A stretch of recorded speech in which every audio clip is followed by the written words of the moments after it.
Right, we are live. Hey guys, how's it going? Welcome back to the Kiwi Lads channel. We are here for a very important game in the overall scheme of Super Rugby, and that is the matchup between the Fijian Drua and the Rebels. Now, if the Fijian Drua win this game, the top 8 is confirmed, and the Fijian Drua will be included within that top 8. If the Rebels manage to get themselves the win, then it is still all to play for the Western Force later on, but for now, that would mean that the Crusaders remain in that 8th place position. So it's certainly going to be a tight finish. The draw, pretty much the simplest way of saying it, is they win in this game, they go through to the quarterfinals as their 8th ranked side. Now, there is also a chance if they get themselves a bonus point here up against the Rebels that they could actually go up to 7th.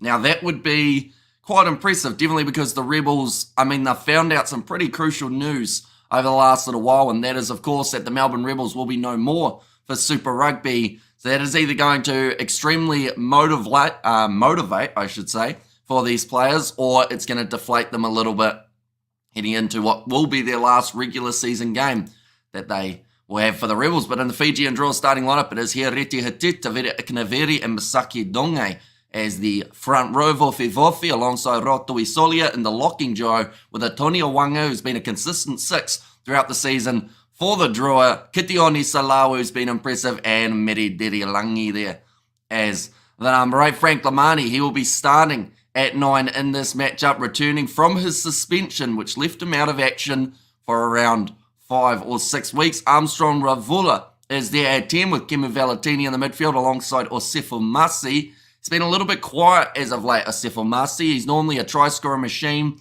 Hasn't got himself too many tries as of late, so of course this is one of those games that he would love to turn that around. In the back 3, Nalanga out on one wing, and then out on the other, Celestino Ravatamanda with Eliza Drua Sisi slotting in as number 15. But looking through at the Rebels starting lineup, Kailea, Ulesi, and Taniela Tupou. It's going to be in the starting lineup for this contest. Smith and Canham in the locking duo with Kimini, Wilkin, and Rob Leota as the dangerous number 8. Lawrence, who's been a consistent 9 for them throughout this season. He's had a very good season so far, and he partners very well with Carter Gordon, who is slotting in at 10. Feluai at number 12, whose name I've slightly mispronounced, with Dalgunu on his outside. Darby Lancaster, Andrew Callaway, and also the youngster Mason Gordon at number 15. I've just mentioned there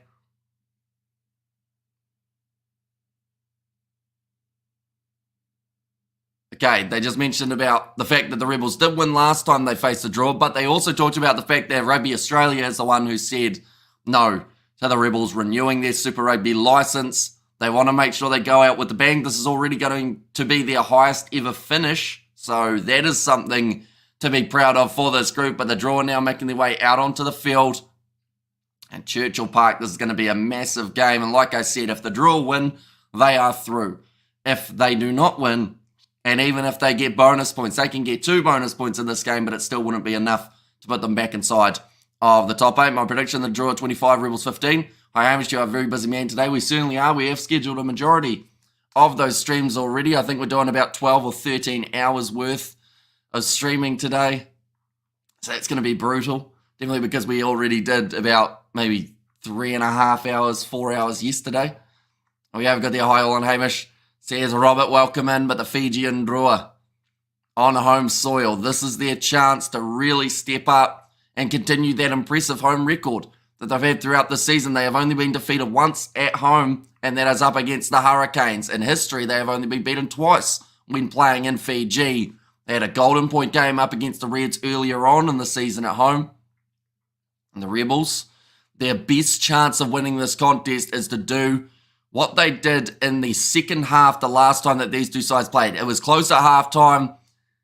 Tell you what, Fiji laying down the challenge, and there's a massive smile on the face of Filippo Dalgunu. You'll, of course, know exactly what the players are saying. The Fijian background, Filippo Dalgunu. And hi, Hamish, and all, says John Welcomen. Rob Leota gives the little head nod as well. I feel like this is going to be one of those games that even if there aren't many people watching this one per se, like in terms of Super Rugby numbers, we've got 2 New Zealand derbies later on today, so I believe that is the ones that we'll see a lot more New Zealanders picking up their Sky remotes and putting the TV on. But this is one of those games that this could actually be match of the weekend, depending on how it goes. I feel like a seesaw battle could be just around the corner. The question is which one of these sides want it more. The Drua, they are not confirmed in the top 8, whereas the Rebels are. So does that mean that the Rebels take their foot off the gas a little bit? But would that news of knowing that you're no longer going to be a club next year, surely that gives you some extra motivation. But Paul Williams will be in charge of this matchup. Of course, somewhere that the Drua are strong is their scrum. The Rebels, somewhere that they are strong is out on those wings with Callaway and Lancaster, who have huge amounts of pace. Ironic, Rebels make the playoffs and get the boot. Yeah, they've finally given the club the result that they were after, and the club already had ideas of getting rid of them pretty much before we even got to this point. But it will be the Fijian Drua to kick this one off from right to left. Armstrong, Ravula. We are now ready to go. The Drua, a win means they're in the quarters. That's going to be overcooked over the head of the Rebels winger there, but I've managed to clean it up. Lowrens looks for the pass on the outside to Filippo Dalgunu. Already we're seeing about 3 massive shots coming in from the Fijian Drua. Looks like Lowrens. Oh, Paul Williams putting the pressure on him in terms of having to use that one in time. Lancaster goes up for it, but it is going to be a little knock-on. Drua in position on the halfway line. Now, something that the Hurricanes did so well, and it's actually something that a few other sides have done well up against the Fijian Drua, is not get lured into playing that aggressive style that the Fijian Drua do. That is a crawling forward penalty going against Osefo Masi there. Osefo Masi has been told you cannot crawl forward when you've already been tackled. Ryan Lowrens goes over, taps the referee on the shoulder and says that's a fantastic call. So he's very happy with that first penalty going the way of the Rebels. Now that's actually Jake Strawn, I believe, who has kicked that one towards touch. So I would say maybe Mason Gordon is not in this side. I'm just looking through it. Who is missing? Yeah, he just kept on crawling forward. Osefo Masi. Low or long day ahead for you, Hamish. Says Grant, it certainly is. And what isn't in the scheduled, I guess, occasions, as well as the fact that about maybe 4 hours after, oh no, it's a little bit later, maybe about 6 hours after that last stream that we finish, I've also got a family, lunch. So we're going to be doing all night pretty much for the streaming. Going to sleep for maybe 3 hours, waking up and then going for lunch. And then coming home and then doing another all-nighter with the Sevens for Monday night. So she's going to be a busy one. It is going to be a drop ball from Ravatamanda. One moment, I am about to sneeze. So we'll quickly mute.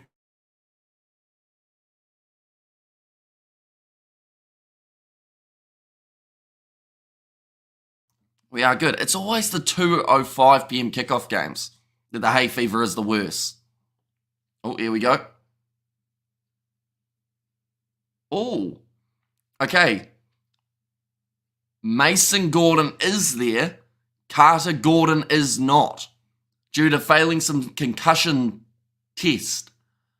So he was concussed 2 weeks ago, I believe, and he is still not quite right by the sounds of it. That is not good news for the Melbourne Rebels. Lowrens about to feed the ball in. Scrum at the moment, 5th strongest in the competition for the Rebels. Of course, that is off their own feed. They have lost a lot against the feed. We saw that in that game up against the Crusaders, where their scrum got absolutely dominated.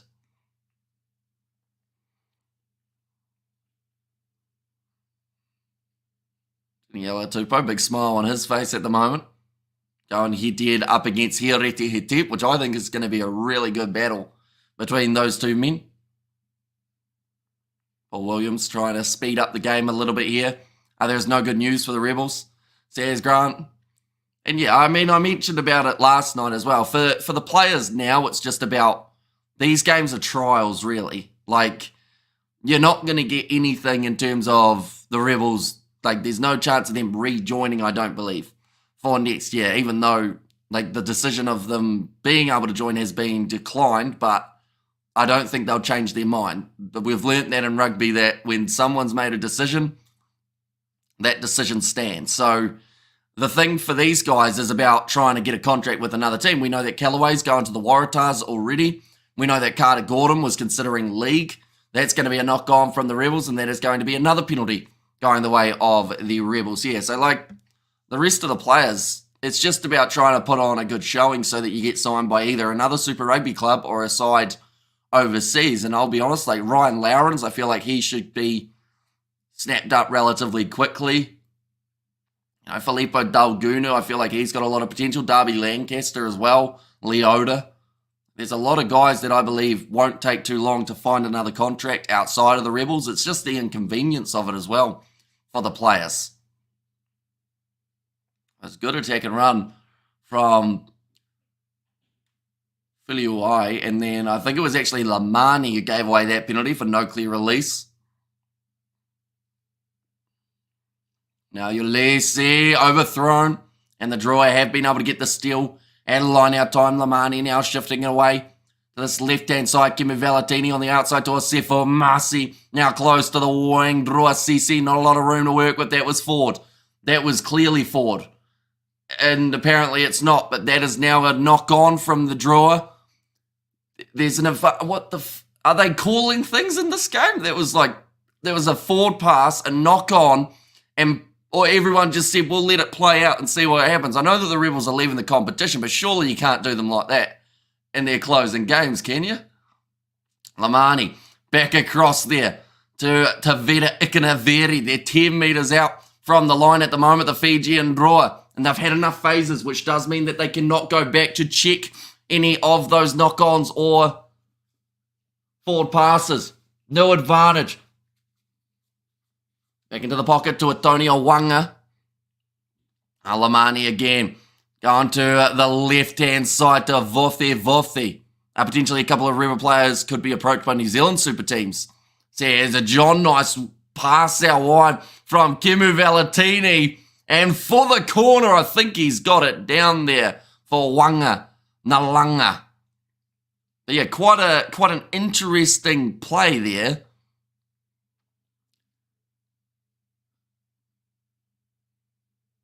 The only thing I can think is the first one, maybe we saw...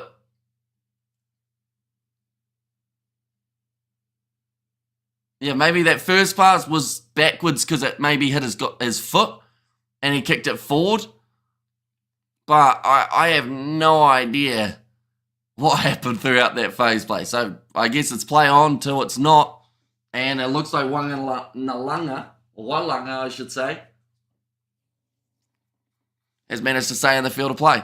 How did cricket go for you this year? Not well. Like, we started the season very well. And then we finished the season, like the separate part of the season, poorly. Although I didn't get to play too much in those later games because we were pretty busy with the streaming and whatnot. They're just going to check that. I think he's almost got that. Wanga Nalanga. Yep, it's all clear, and it is going to be the try for the Fijian Drua. And they will take it.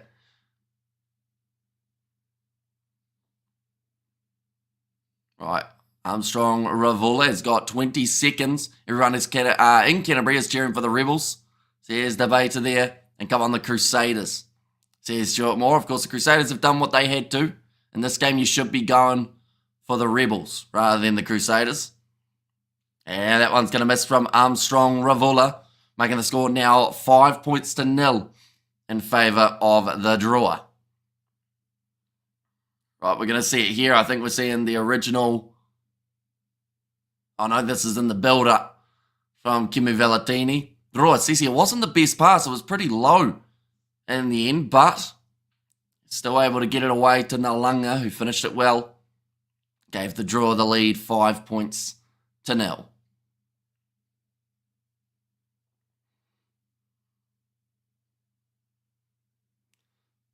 Alamani takes it downfield. And it'll be about 45 metres out here. I think the commentators are confused at how it was a try in the end with all of the situations. Draw win season over Crusaders. Says Shane Hayes. Of course, Draw, they have only lost one game at home. That is up against the Hurricanes for this season. So for them to lose up against this Melbourne Rebels side, sure it would be pretty disappointing. Not just because, of course, like people have mentioned, the Crusaders or the Western Force would be the side that make their way through to the quarterfinals, but also the fact that that would be the end of the Drua season. Now rolling forward here for the Melbourne Rebels. Lawrence goes across to Rob Leota. He's looping around. They have got numbers on the outside here for Darby Lancaster, who pins his ears back down the wing, puts a little grubber, and it wasn't the biggest one we've ever seen. And I believe it's going to be on the side of the Fijian Drua. Yes, it is. In fact, it was a knock-on from the Drua. So the Rebels will now have themselves the scrum about 10 metres out from the Fijian Drua line. Darby Lancaster showing off that Sevens speed. Of course, the Aussies are in action at the moment for the Sevens side of things. New Zealand as well. Fiji. Actually, New Zealand and Fiji both losing their first games. In Australia, they were taking on the French in their opening contest. So plenty more exciting games happening for the upcoming ones. We have got there, went to the Drua vs Highlanders game last Sunday in Dunedin. Says Shane. And yeah, that game not exactly one that the Drua will be fond of when thinking about it. That was one of their only games, if not the only game this season that we haven't seen the Drua actually score themselves a try. So, yeah, certainly needed a lot of improvement heading into this game, and already throughout the first 10 or so minutes, it does seem like they have made some of those crucial adjustments. Now, big push coming in there. Popping the ball back across for the Rebels. I should mention that for the Australians, they have got Great Britain in their game later on today. But in their opening contest, they were defeated by France 38 points to 5 in the end. That means New Zealand, Fiji and Australia all lost their first matches in the sevens. Anyone give for a chance against Brumbies, or the Force a chance against the Brumbies? I mean, not really, but then at the same time, like, all they need is one good game, right? And then they'll be through. Now, they would need a bonus point, I believe, the way that it currently sits, but yeah, it's still a possibility. That's the thing. Like, even if it's a 1% possibility, it is still a possibility. But the Rebels 5 metres out from the line currently have themselves a penalty advantage as well. Sell the dummy from Canham. Oh, it looks like he slammed that ball. The question is, did he knock it on in the process? Right, they said that it was a knock-on. But originally, there was a knock-on from Rotui Solia, a New Look Islanders team to play the Hurricanes. See, Shane, well, the benefit both of those sides have is they have already confirmed their spots through to the next stage. I think Jordan Ulysses just told the ref that it's pretty hot, and Paul Williams said, I know, but I can't help you with that, sorry. Hi, Stairs. Gary, welcome in. He was very close to scoring it. In the end, Josh Canham almost fell over the line. Looks like a bit of an injury here for Kai Leah. The drawer at the moment sitting very nicely. 5-0 up over this Rebels side. Well, that kind of sounded like they were considering having another look at this one.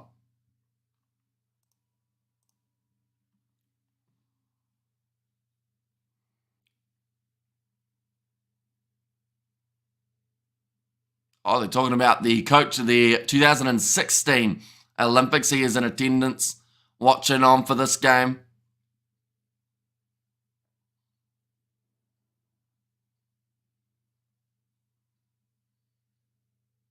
I feel like they've kept the camera on him for too long now. The camera's just slowly zooming away. There we go. They've found someone else in the crowd. Now scrum feed for the Rebels. Sitting 5 metres out. Opportunity to level this game with Ryan Lawrence. Feeding the ball in now. That is a big push from the Rebels. They've got the advantage. That will be a penalty try, I believe. And I think that Lamani has kicked that ball out of their scrum. So this could end up being a penalty try, yellow card against Lamani here. Are they not having water breaks if it's hot? When you be doing, or will you be doing State of Origin next Wednesday? Not too sure yet. I'd like to, but it's just whether or not copyright is a problem, because if we get a copyright strike now, or a false copyright strike I should mention, but still a copyright strike, we'd have to wait 2 weeks before we're able to stream again, which means we miss 2 rounds. Yeah, Lamani's kicked that one out from the side by the looks of it. I think that he's only just returned from his suspension and now he's going to get himself sent off the field. Yeah, kicks it away from Rob Leota. And I don't think he's done it legally. I think this is going to be a penalty try for the Rebels. And I think Lamani is going to be off the field. Here we go, Lamani. He's in an offside position. Boots that ball away, which would have been a certain grounding for Rob Leota. 9 kicks the ball.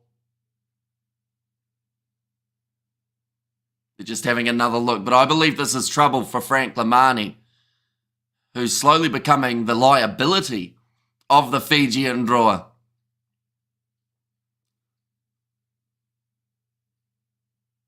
Penalty try, yellow card against Frank Lamani sounds like it is going to be the ruling here. Like I mentioned, just come back from about a 5 or 6 week suspension for a dirty elbow.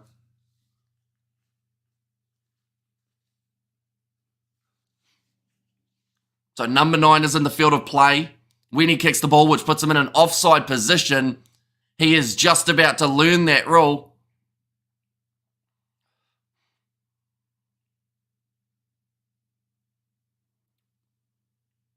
So it's a penalty try for the Rebels. And now for the next 10 minutes, the Fijian Drua are not going to have their halfback on the field. So that's not the greatest start to a match for Frank Lamani when just returning. If I was the Drua, I mean, you got to think about it a little bit here and go, maybe Kuravuli and Matawalu aren't the bad options for the playoff games, because if they make it to the playoff games, that is, the Rebels have now got themselves the lead, 7 points to 5. And they've also got a man advantage. Oh, a big clean out.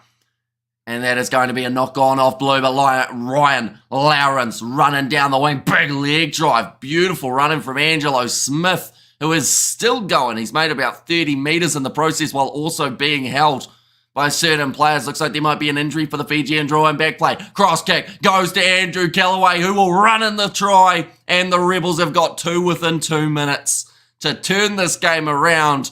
12 points to 5. That is great stuff from the Rebels, but they have to make sure they keep going, because if they do end up taking their foot off the accelerator, that is when the Drua normally fight back in. If they can get 2 more tries during this yellow card, this game could almost be all over. Rebels have a chance. Wow, says Hanoi they do. Lamani making a poor decision. And that is nicely done. Great stuff from the Rebels. There's Stuart Moore, and yeah, just classic cross kick, and I believe that is due to the lack of numbers that they felt like they had on the inside. I know that they've only lost Lamani, but it does create you going a little bit more compact in your defensive line, and the Rebels have said, okay, well then we'll cross kick. So that is the service spot at top 8. Do they, though? Like, compared to the Drua, I guess you could say, like, to be fair, like, the Drua have had 5 wins rather than the 4 of the Crusaders, so you should say probably the Drua would be up there, because if the Drua win this game, they'd be 6 wins, which would actually put them more than the Rebels, but that one has gone over from Jake Strawn, and that is going to make the score now 14 points to 5. And Christchurch and Perth be jumping right now, says Hanoi. Yeah, the cross kick going straight into the hands of Andrew Callaway. And slamming that ball down. Is anyone showing the T20 World Cup live? I assume that either Sky or TVNZ would be doing it here in New Zealand. Now that one's going to be taken inside of the 22 by Strawn.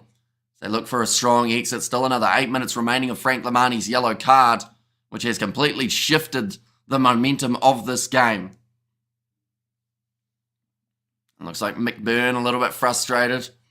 The coaching box at the moment. The heat will surely catch up with the pink men. Says Hanoi. Well, that's why they want to get such a good start in this contest, because we got to remember the last time that these two sides played, it was actually the Drua who had the worst second half out of the two sides. So I think that in this contest, we're going to see the Rebels try and start really fast. We've got to remember also the Fijian Drua have a 6-2 split. Rob Leota's just taken a head knock. That is not good for the Rebels, as he is one of their crucial players in that loose forward trio. And then they decided to run straight at him, so there will be a stoppage here. I think Leota, I'm not sure whether or not it was so much as a head knock per se, but it was definitely a good strike up on the forehead. I think that was Wanga Nalanga who ran straight at him. Was bad. Yeah, he's a bit upright. And that one, Rob Leota, I don't think he's made contact with the head at all, but it does look like he was just a little bit confused about when the player was getting tackled by Wilkin. What actually got him? Was it Wilkin's elbow or Wanga Nalanga's? I don't even know what got him. I think it was maybe shoulder that hit him in the head. But it just shows that if you get hit right on the button, like, you are going to go down. Because I don't think there was a huge amount of contact in that. Of course, there was probably a lot. It was his own right hand.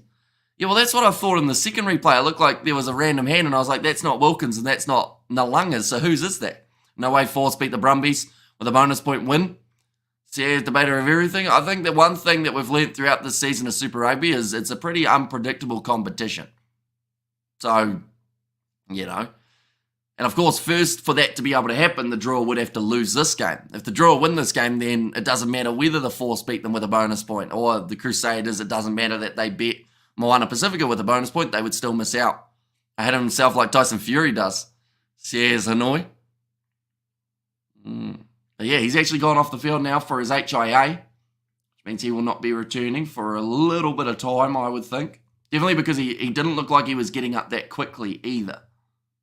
So, not ideal for the Rebels, and we have got ourselves a free kick now in favour of the Fijian Drua. A little bit of a pre-engagement from Daniela Tupou. Oh, they've called for the scrum again. The Drua, of course, have the best scrum in all of Super Rugby Pacific. I think Ulysses just asking the ref to slow it down a little bit, give the players a bit of a breather.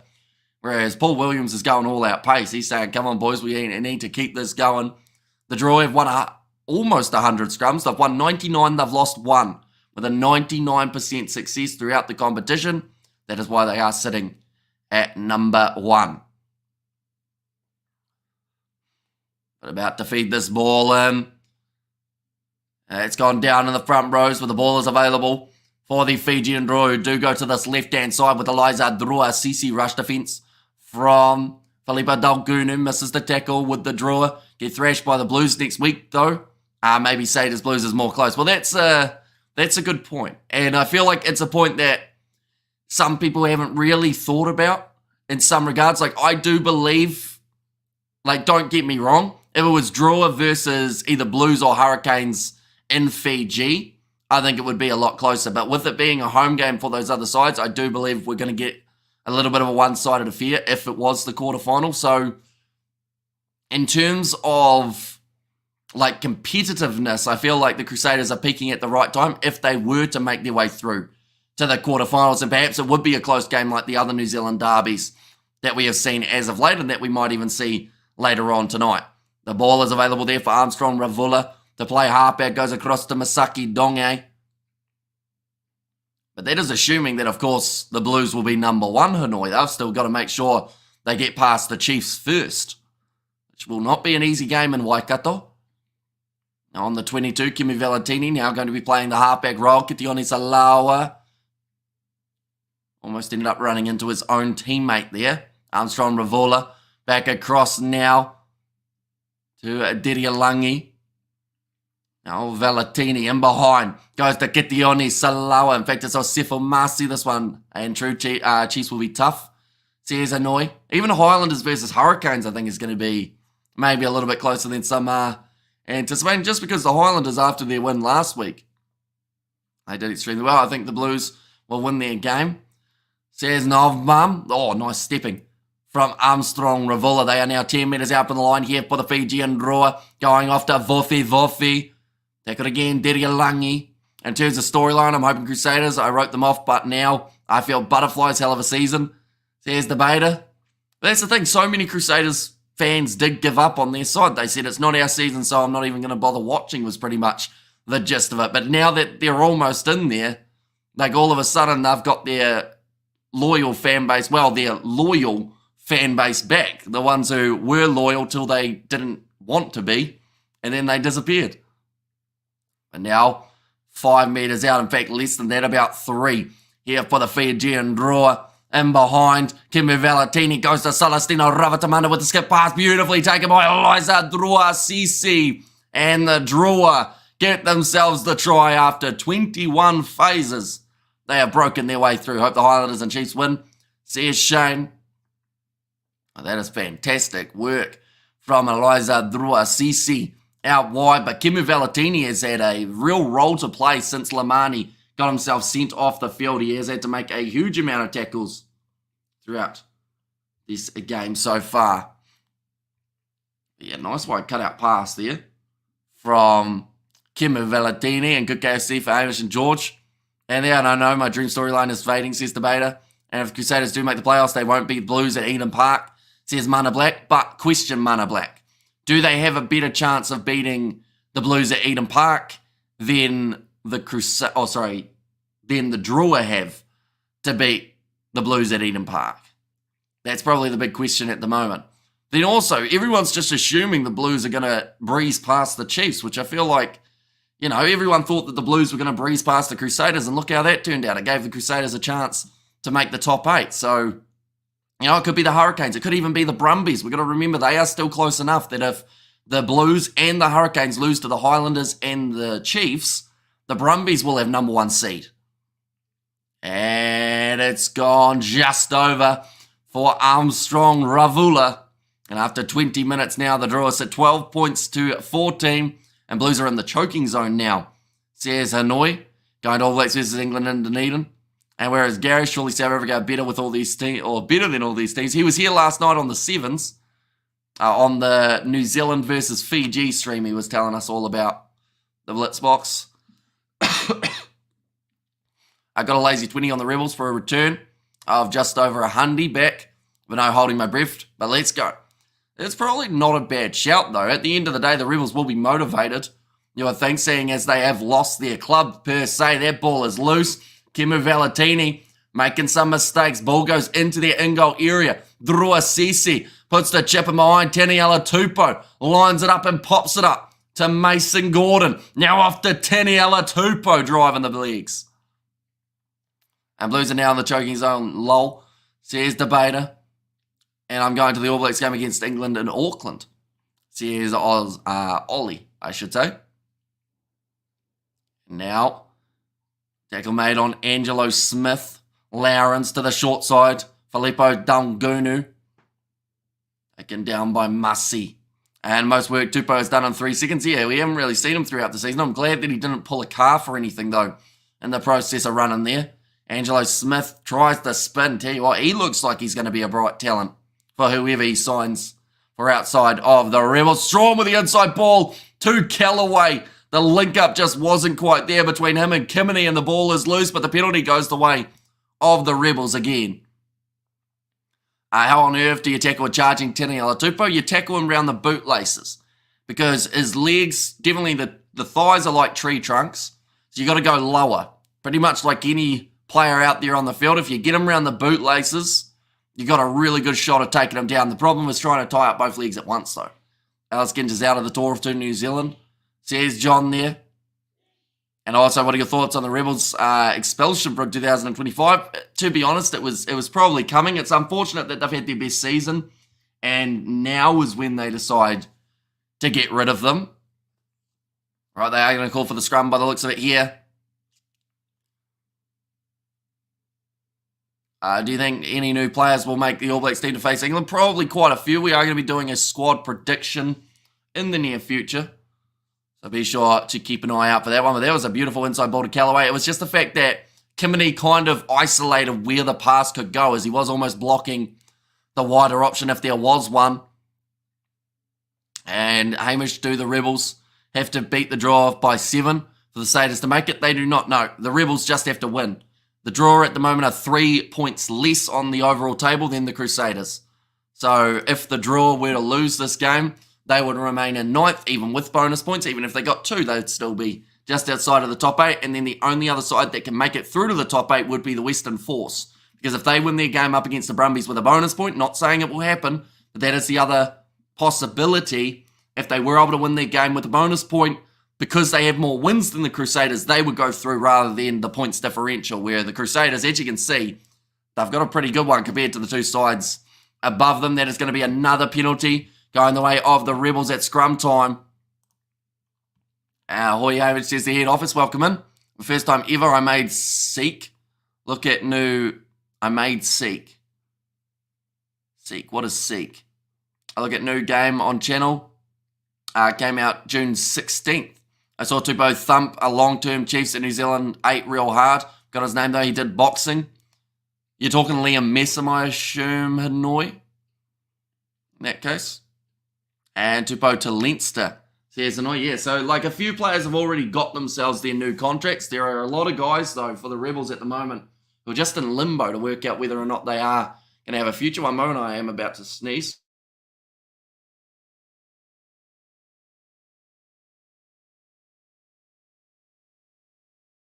We are good. An afternoon, brother. Says Betty V, welcome in. You are keeping well. They are just saying the crowd very tense at the moment. And that is because for the draw, they have to win this game or else they miss out on the top 8. Which would be pretty brutal with the season that they've had. They've had fantastic home games. Away from home, they are yet to get themselves a win though. So it also makes you wonder if the draw do make their way through, are we going to see an exit in the quarterfinals for the draw? I hope not. I hope that they can really make it competitive in their game if they do make it through. So far in this contest, they've had 64% possession, 60% territory. Leash Gamish, solid sneeze. Says Razor. And there as well. And can Barrett play for the All Blacks now he's back? I believe so. I think him and Savi are both possibly can. Game makes Hamish come out June 16th. I made a video, but only 50 seconds, says Brandon. Now 25 minutes in. The scrum has taken up about a minute and a half at the moment while they are looking to get it set. Lawrence has that ball available at the back and goes off to the right-hand side to Leota, who is back out on the field, although that one wouldn't have helped him. He just took another knock to the back. Andrew Callaway looking for the corner. Steps through 1, steps through 2, steps through 3, but does get dragged down just short of the try line. Lawrence cross on the inside to the big man, Josh Canham. Tries to pump his legs. And get that a little bit closer to the try line for the Rebels. Offload to Taniela Tupou, who has gone to his knees. They do have to release him. It's almost a turnover there for the draw, but now they go to the left-hand side here for the Melbourne Rebels. Mason Gordon sold the dummy, but couldn't get through. Lawrence, they've got the advantage again here, and through goes Canham. He doesn't make the mistake twice. And he scores the try now for the Melbourne Rebels. And that will extend their lead to 7 now. You're doing the Canes game? We certainly are. We are doing the Canes game. We are doing the Blues versus Chiefs game. We are doing the Sevens later on. We are also doing the URC between the Stormers and the Lions, and the Bulls versus the Sharks. And a little bit more Sevens just before that. So we've got about another 12 hours of commentary for today, which is a lot when you think about it that way. Good choice to decline the 3 points, says Annoying. Great stuff. Looking good for the Crusaders, says Stuart Moore.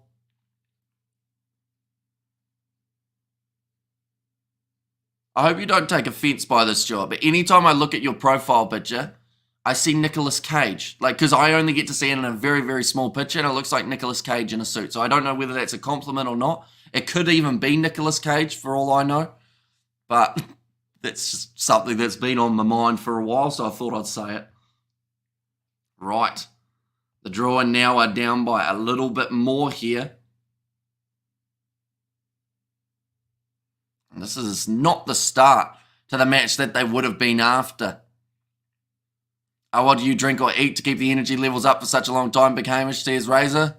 Normally just water, to be honest. Like, I'll have water and then every once in a while I'll have like a small snack of something. But I don't really have any big meals during the 12 hours just because there's not really enough time to cook anything when you are going back to back to back. And yes, I could like prep beforehand, but normally because of how long the weekend starts compared to when it finishes, I don't normally get the time to, sadly. Now Wilkin, good tackle made. Now Lamani going across to Masaki Donge, currently the 7-point lead, your band. It does look like Nicolas Cage though, just a little bit, doesn't it? Do I have your permission to put it up on the screen so that I can see it a bit closer, Stuart? I assume that you'll probably say no, but that's alright. They're just talking about Mason Gordon. Starting debut. But sadly, Carter Gordon is not there. Penalties conceded at the moment. 6 against the Drua compared to the 1 of the Rebels. 29 minutes in. Go for it, says Stuart. Okay, that doesn't really look like Nicolas Cage when it's zoomed in a little bit more. My apologies. It looks more like, you know, that guy. He's another actor. He normally plays the villain, but I can't think of what his name is. But it looked more like him than Nicolas Cage. Only 29 minutes in. It's going to be the line out now for the Fijian Drua. Davide Kinaveri needs to get this one right. Handsome bloke, old Stuart. Says Razor, got a sneaky 10 on the Rebels. Looking good at this point. Says D-Funk. Seems like quite a few people actually did back the Rebels for this match. You can put my photo up too. I'm also very charming. There's Razor Robinson. There you go, Razor. We'll put it up for you. You're on a surfboard. Is that actually a picture of Scott Robinson? Out of curiosity. I can't tell or not. But that is going to be the penalty. Going the way now of the Melbourne Rebels. They were paying 5-1. So yeah, pretty decent odds really when you think about it. Because at the end of the day, they were always going to come out into this game and really try and fire. That is a kick in behind that has found touch from the Rebels. So again, the Fijian Drua will have the line out from inside of their own territory. And speaking about odds, we're going to have a quick look and see how the Drua sit when they are 7 points down at the moment. It is. So here's Razor Robinson. It could potentially be the Rebels status final in Melbourne. Says Hanoi.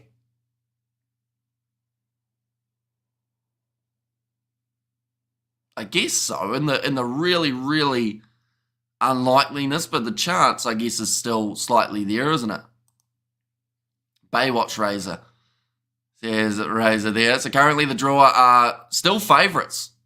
They're $1.75 favourites, even though the Rebels are up by 7.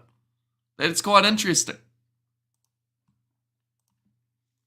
What made me drop the 10 was the Drua didn't even score a try last week.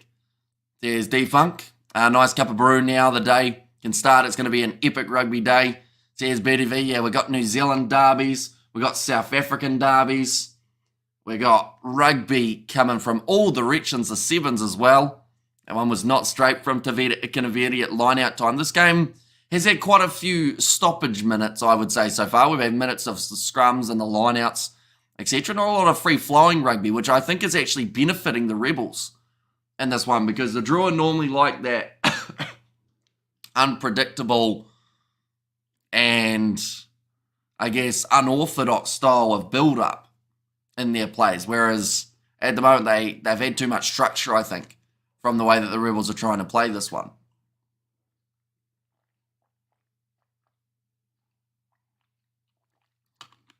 Running forward there was Filiuai. And I'm straighter than that throw, says Rays. Good afternoon, names from Brisbane, Bulavanaka, to our friends in Viti. Time for a chocolate fish, mate. You have earned it. I haven't had a chocolate fish in a really long time. But now that you've said about one now, I feel like I'll have to get one later. Lawrence passing it across. Canham does very well to handle that pass, which was around his kneecaps. Now running from Angelo Smith. That got a little bit upright from Kimu Valetini. Again, Jordan Ulysses got the offload away to Canham. I don't even know how he's done that. I don't even think he meant to. And Yum says Defunk. Penalty goes the way of the Drua. This time I believe it was actually Lamani who got over and won the penalty, trying to make up for that yellow card where we saw the momentum completely shift in the favour of the Rebels with 2 quick fire tries. But yeah, like I mentioned, the odds for this contest at the moment heavily in favour of the Drua still, even though they are down by 7. And I feel like if they score one more try, that will certainly boost up the Drua even more. Just to mention the stipulations once again, if the Drua win this game, they are through to the quarterfinals. If they do not, though, then it is either the Crusaders, who are currently sitting on the 24 points, or the Western Force is the only other side that can make the top 8. Thrown in by Taveta Ikanaveri. He's a big body, old Ulysses, but lacks the fundamentals, I reckon. Well, that's the thing. His line-out throws are the thing that I honestly do feel let him down quite a bit, because there are many times that the Rebels get an attacking chance and then he won't throw it straight. Lamani going short side to Taveta Ikanaveri. Beautifully done. Breaking through Lauren's tackle. Now Lamani dragged down on the 22. The Drua on attack again. Round the side, here comes Taveta Ikanaveri. Lamani cross to the right-hand side. Big shot on here. Reti Hitit. What is it with Frank Lamani's discipline? Just falling off a cliff when he plays for the Rebels. So here's DJ Shack. Now another run from Ikanaveri. He's had 3 in the last 5 phases. They are only 7 metres out from the line, but the penalty goes the way of the Fijian Drua. Quick tap taken. And Ravatamanda wasn't on the mark, says Paul Williams. They're going to get the braai ready at about 6 a.m. for a breakfast braai. And tell you what I missed from home, a Wendy's burger with meat patty, bacon and the cheese. Oh, and a thick shake, says a James there. Big run forward. What do you think of Hungry Jack's, James? Do you like it or not really? Is it not as good as Wendy's? I know that when we went to Melbourne, Hungry Jack's wasn't too bad, but that might have just been a bit of luck. Lamani now, quick hands on Sifumasi. Scores the try for the Drua, and they are now more than likely going to be level in this contest, 19-19, as we head towards half-time. Hello. Hamish, what do you think of Paul Williams as a ref? I am at the stage, to be honest, where I don't really pay attention too much to the refereeing styles of certain referees anymore. And I know that sounds weird to say, seeing as we're doing the commentary, but at this stage, the laws are interpreted so differently depending on the referee that it's honestly a headache trying to follow how all the referees are going to rule certain things. So, I just don't bother. HJ's is pretty average. Got bad food poisoning from there once. I've never gone back, says James. Yeah, that would probably stop you from going certain places, wouldn't it? Will go the Drua? Says Will. I must have got old petrol station steak and cheese pie on a hungover Sunday morning. You don't know what you got till it's gone, says Razor. And Hungry Jack's is better than BK.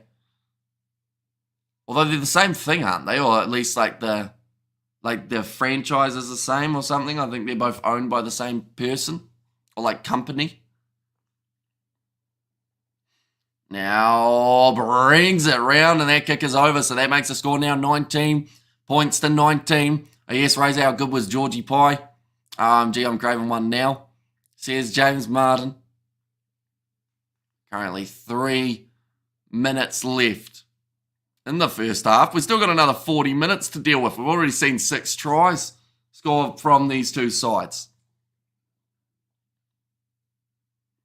And like they've just mentioned, even when you think one side's got the upper hand, that is when the other team just seem to straight away be able to get back into this contest. We saw that yellow card of Lamani, and that was when the Rebels Looked like they were on fire. Oh, nice tackle made by Andrew Callaway. Was actually on his back like he was his backpack. At one point there, trying to drag him down. Are they were the good stuff of old? I don't mean a Big Ben, but nothing compares to the glory days. I don't mind a Big Ben. See, something I used to love getting was a Mrs. Max sausage roll, which I feel like some of you guys may not even know completely what that is, but they used to be absolutely fantastic. A Mrs. Max sausage roll after a game of rugby. My girlfriend and mine anniversary is tomorrow, says Ollie, so congratulations to you. Hopefully you got something nice planned. Now that one's going to be claimed by the Fijian Drua on the halfway line. Again, Ulysses line out hasn't quite worked out the way that they would have liked. I think it was Natave who had the ball in hand there for a second.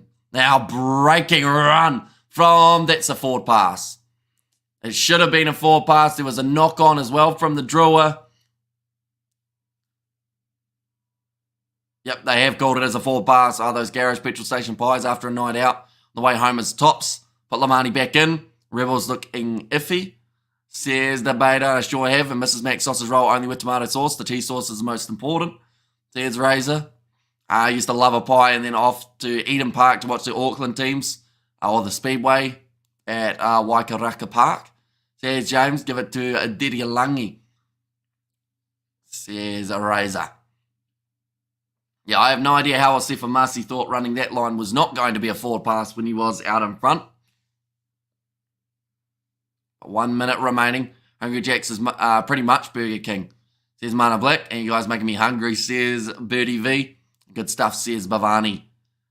And there as well.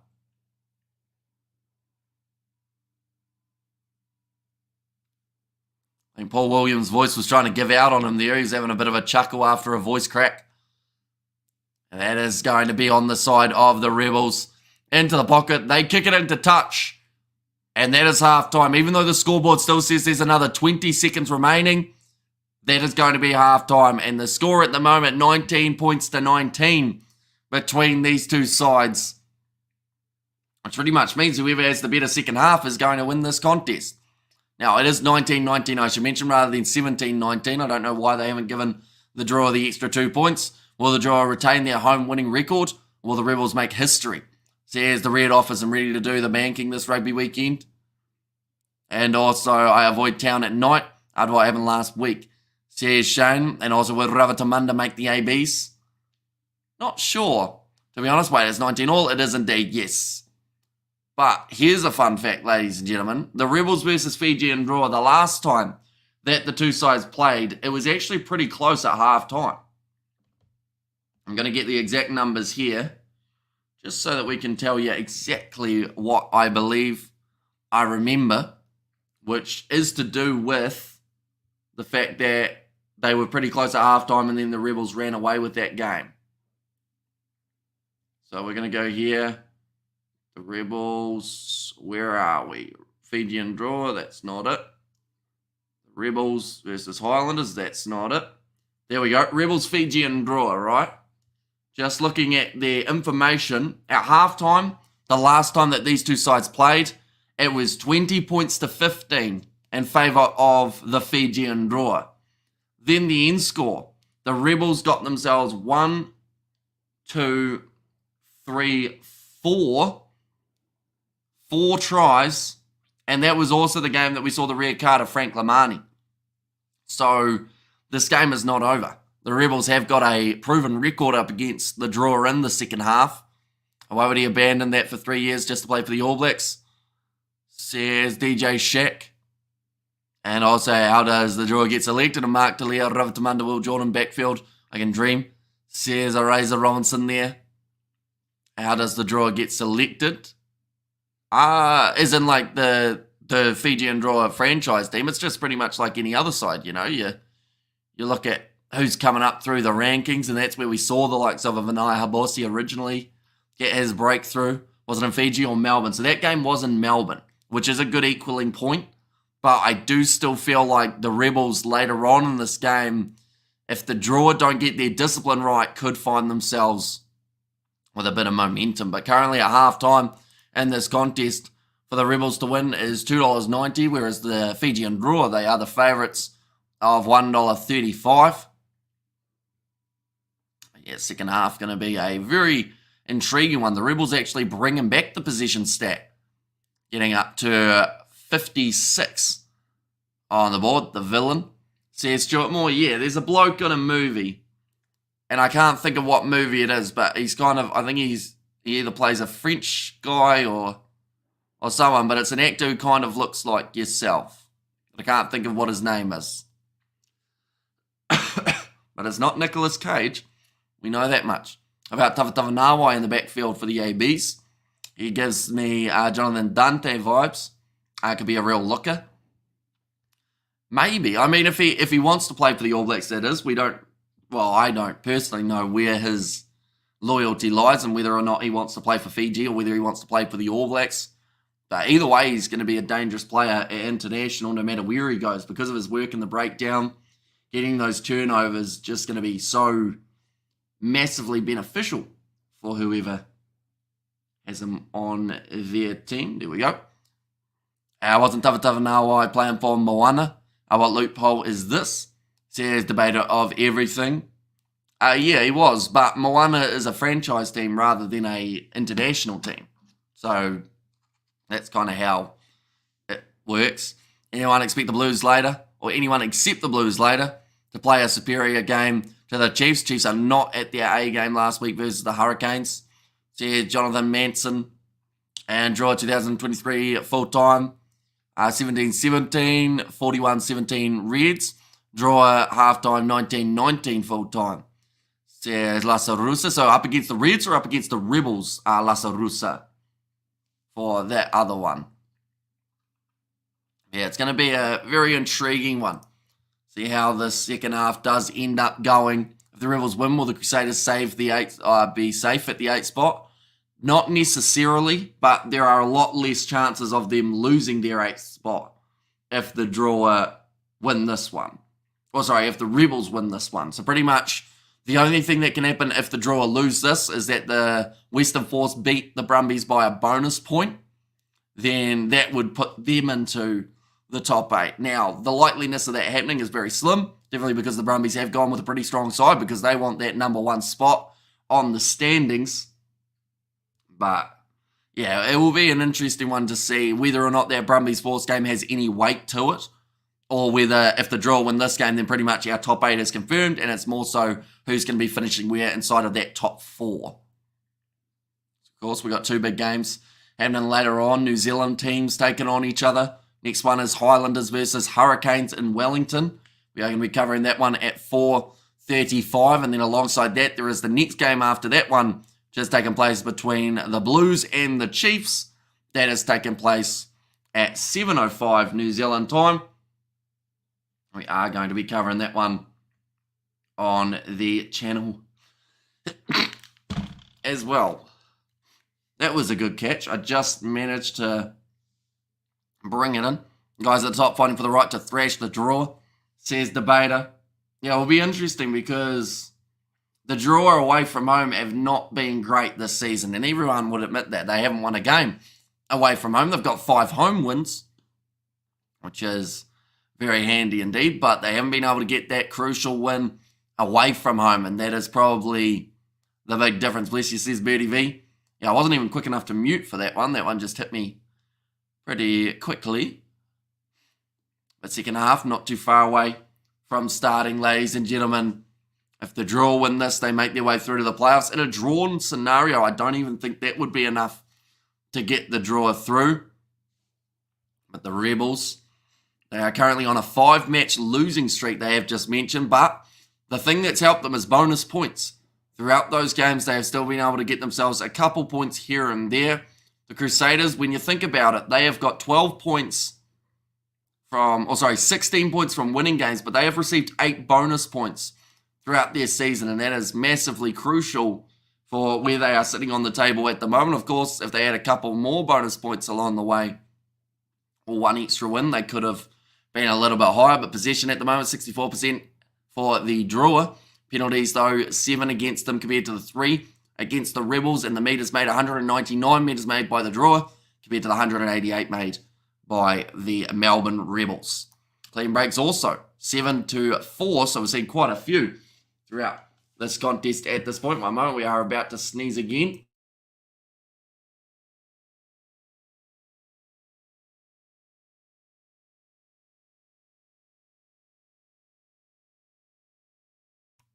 And we are all right. To win 4 games, lose 10, still make the playoffs is something. And that's what I was talking about last night. Like, this is to not take away anything from the Crusaders because they have still had some good games along the way. But for them to make it through to the quarterfinals does feel a little bit wrong, if that makes sense. Like, and that's not saying that they don't have a chance of winning their playoff games if they were to make it. But just the fact that they haven't got a great win-loss record. Like you mentioned there, they're winning about 20, or maybe like 30% of their games for the season, and you still make your way through. Like, that doesn't make sense to me. Like, it should be top 6, top 4 even. I'm leaning towards the Chiefs just. Says, drink on the moon. I take TJ Perenara, Barrett, Tavatavanawai, Barrett, Ioane, Talia, Jordan. Backfield any day of the week. Says Razor Robinson. So you go Bowden Barrett as your 10. That's an interesting choice. Not McKenzie, not Moonga, but Bowden Barrett. Man who hasn't really played a lot of 10 throughout recent times, playing more 15. We have also got there about leaning towards the Chiefs. Yeah, that is going to be the 7 p.m. game. So that is 4 hours away, ladies and gentlemen. And we are, of course, going to be covering that one on the channel as well. So if you are new to the channel, be sure to leave a like and subscribe, of course. One moment, we will go like this. And like that. There we go.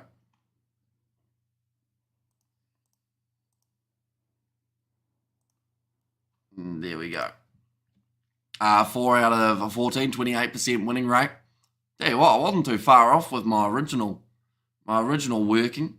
30%, bit generous towards them, but at the end of the day, they are still getting those bonus points, which I know that bonus points are one of those things that a lot of people are against in some regard, because the likes of the NRL, something that they do is pretty much if you win the game, you get a couple points. If you lose it, you get no points, and then that's how it all works. But I guess they are worried that too many sides are going to end up on the same points, so that's where the bonus point comes into it. Everyone's a winner, so you got to get some form of points even if you're losing.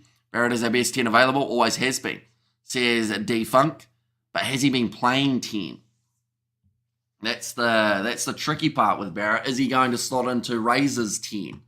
Because I think that Razor would probably go McKenzie and Moonga as his 2 options, with maybe Barrett as 15. Might be the idea. One moment, about to sneeze again.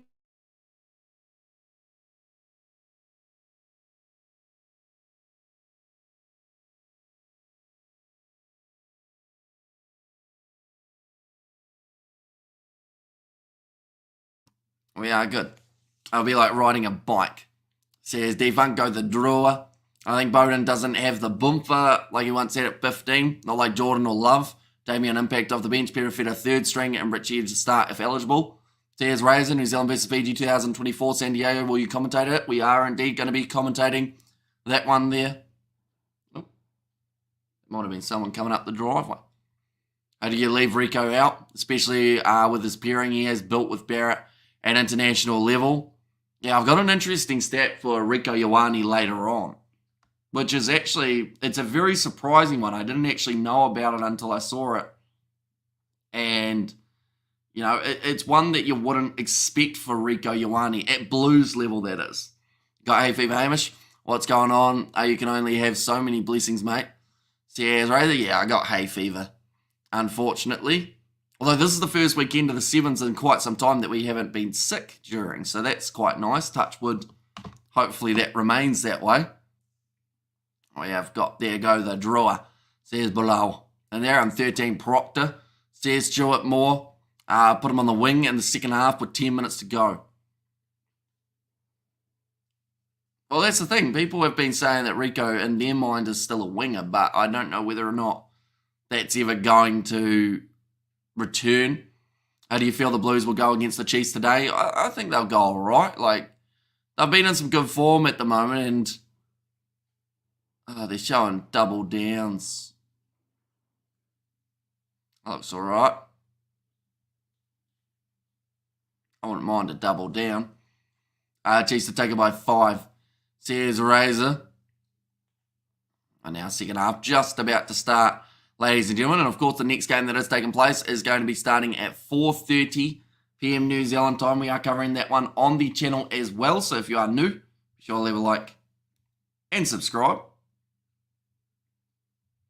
And McBurn, Fiji, water flying. Fiji M15's coach, says Lasarusa. He will be hoping that they make their way into the top 8. And they need the win. I don't like him. I don't think he's a centre. Says Stuart Moore. The second half as well. I should mention the reserves that these two sides have got available in the contest for the Fijian Druas. Real Togio Tama, Natave and Tawake as the men coming off the bench. Nasilasila and Murray as the 20 with Thanakai Vata. So they've gone with the 6-2 split. Then Kuravuli and Muntz as the 22. And the 23 for the Rebels. Jake Strawn actually started this match. Vaihu is coming off the bench with Tuttle, Nabulakasi, and then also Tuilema, Talakai, Gibbon, and Dobbins. The rest of their replacements. Is it a compliment to how good Rico was at wing, though? People still think he should stay on the wing, despite the fact Kalanu Manga Nonu will start on the wing before moving elsewhere. I think it's based off, I guess, what he's been able to do while he's been out on the wing compared to centre. Centre, he still has some very good games, but I don't think he gets the ball as much at centre as he did when he was out on the wing. So maybe that's just the fact that he hasn't had as many opportunities to be able to score a lot. I don't know any of the reserves except Gibbon and Muntz. Says Razor, well, you have got a lot of exciting players to keep an eye out for. Oh, there is Tamani Valu, I believe, actually sitting in the stands. Let's go to the draw. Says D's. Well, the Chiefs weren't stellar, and the Blues are off a loss. I think the Blues will win at 10, or at home by 10. Although the Blues are not at home. It is a game at FMG Stadium that one has taken place. Now it's going to be kicked off by the Rebels, and they have retained their own kickoff like they're playing sevens. Awkward bouncing ball, though, and it's actually going to be the Drua who end up getting a favourable bounce in their favour, running forward. Now the big man here, Reti Hetet, still going. In fact, it might have been Onisi, or at least it might have been Natave off the bench. Back now offloaded. Drua in the corner. They've scored within 30 seconds. I know it's at Eden Park, says Novmum. Is it? See, I thought it was at FMG, to be honest. I could have that round the wrong way. I think I've been set up. A moment, we have a quick look. Oh yeah, no, it is at Eden Park, isn't it? I think I set up the live stream as if it was being played in Chiefs territory. Possibly. Whoopsies. I might have to change that. And my dream says the beta. And also we didn't know that that at the time, though, that was a retrospective take, says a Razor. And I'm late just mowing the lawn, as you do on a Saturday Arvo. Or what did I miss? Well, it's been quite a back and forth game, but the Draw now getting themselves the try there does give them the lead. Like they've just mentioned there, the 7th try of the matchup. Very well done from the Rebels, first of all, to retain their kickoff. But then from there, unfortunately for them, the ball just kept on bouncing away from Ryan Lowrens and eventually into the hands of Tony Awanga, who made the absolute most of it. Now he's got it again, Armstrong. Ravula, beautifully done. And that is going to make the score now between these two sides 26 points to 19. Yeah, some good hands from the Draw, being able to shift it out their back line without too much pressure from the Rebels. That is a knock on this time from the Draw, and now the Rebels will have themselves the chance at scrum time. A Tupou missed tackle started all that. Get your shoulder in there, big boy. Eddie didn't rate you for nothing, says Razor. A great finish from Ravatamanda right in the corner, the way that they finish it. Normally in rugby league, perhaps. Depending on what he does from here, Ravatamanda. I know that Carter Gordon, they have rumoured that he could be looking at maybe rugby league. Reckon Armstrong Ravula wants to come play for the All Blacks. There's Razor Robinson. Nah, I think you want to... Well, that's the thing. He's got a lot of options, doesn't he? Which is a big bonus for him. Is Lamani behaving good? At the moment, he is. He hasn't caused too many problems at this stage throughout the second half. He got a yellow in the first, but that wasn't so much due to like a high tackle or anything. That was just due to him having a brain fade and kicking the ball away from a scrum that was going to be over the line. And in terms of the second half, he's been behaved so far. But we've only had 3 minutes, but the Rebels are inside of the Druids 22. Still looking to make their way for another step coming from Daniela Tupou. Trying to get that ball out was Lowrens. Now in behind again. Looks like, a knock on. And now the counter-attacking chance for Celestino Ravatamanda, who's kicked it downfield. He's hoping for a favourable bounce, and he might just get it. It's going to stay in the field of play. I don't think Callaway forced that one down. The try has been awarded. Yeah, Callaway didn't actually place that ball. And it was grounded by the Fijian Drua. Oh, hang on.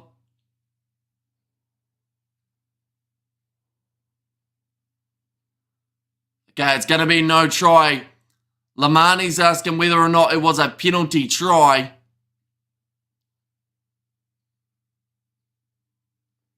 It sounds like Filippo Dalgunu.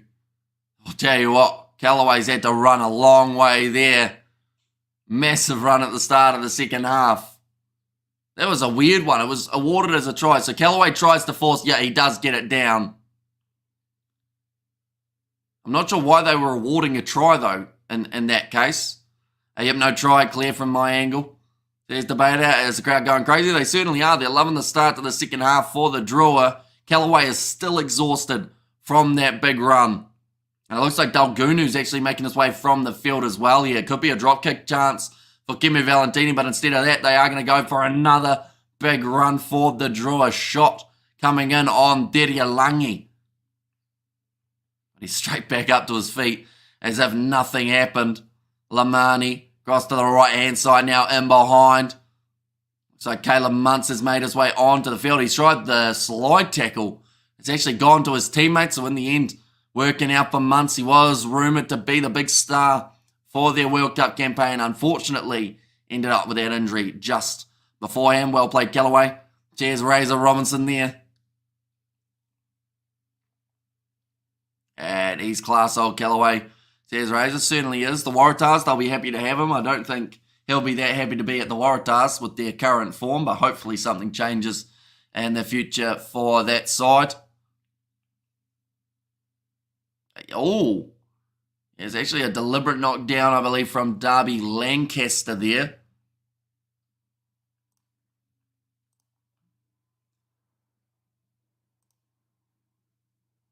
Right. They are just showing there Caleb Muntz with a lot of strapping on that knee.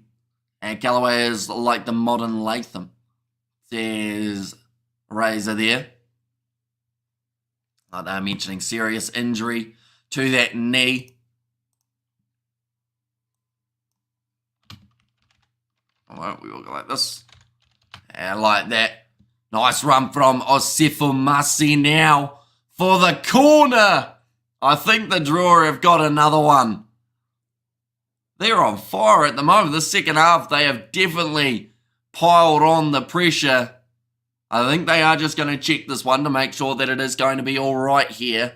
But if it is another try for the Fijian Drua. They are just going back to back to back to back at the moment in this matchup. They're just showing it here. Nice pass on the outside. The wide cutout pass straight into the hands. And he does score the try. This is fantastic work for the Fijian Drua. Rico Story Hamish, while waiting for the kick, says Stuart Moore. Which Rico story are we talking?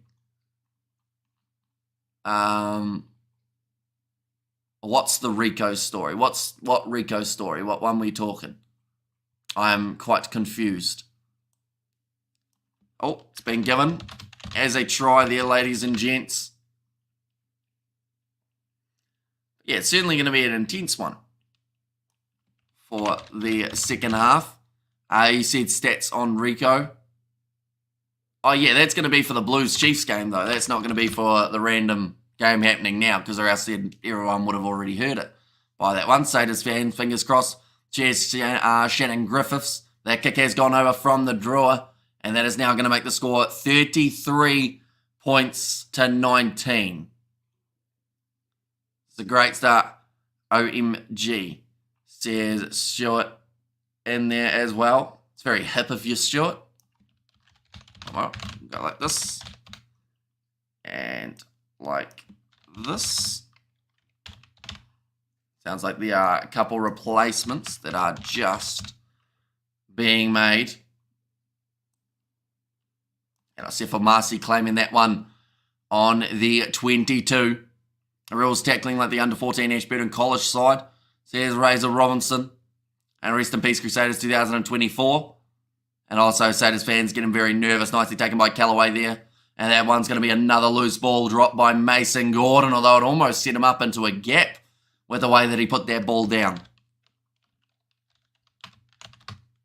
Is this the Rebels' last game ever? It is not. No, they are actually through to the quarterfinals, so they will be playing next week.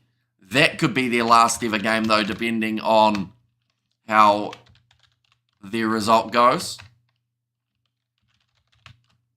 But, yeah, it's unfortunate for them, really, because of the fact that this is their best ever finish, and now they're going to find themselves in a position of losing their spot. But that is a penalty this time going the way of the Rebels. Looks like Wilkin may have hurt his shoulder in the process. Should also mention Kailea has made his way off the field, and that is for Matt Gibbon, who has made his way on.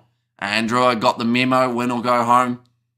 And that's the thing, we've talked about how crucial this game is in terms of the outcome of the Crusaders, but also the draw, you know. At the end of the day, this is their game that if they win it, they are through to the quarters and they will be playing the top seed, or the top seed in the competition, unless there's actually a chance, right? With how this game sits currently, if the draw win this game with a bonus point, they will go ahead of the Rebels on the table and they would be playing the second ranked team. So that is something we haven't actually talked about up till this stage. If they get 5 points from this game, the drawer, they will have more wins than the Rebels and their points differential will also be better. So they've got two things that are going in their favour. And that would end up with them. Oh, another knock on from the Rebels there. And it's going to be play on now. Nice steal on the breakdown from the Fijian Drua. But yeah, so that is the other thing that might be a little bit of a motivating factor here for the draw. They would find themselves going head-to-head with second place rather than first. Nice run from Lamani. And that's going to be stolen by the Rebels on the halfway line. In fact, no, the penalty does go the way of the drawer.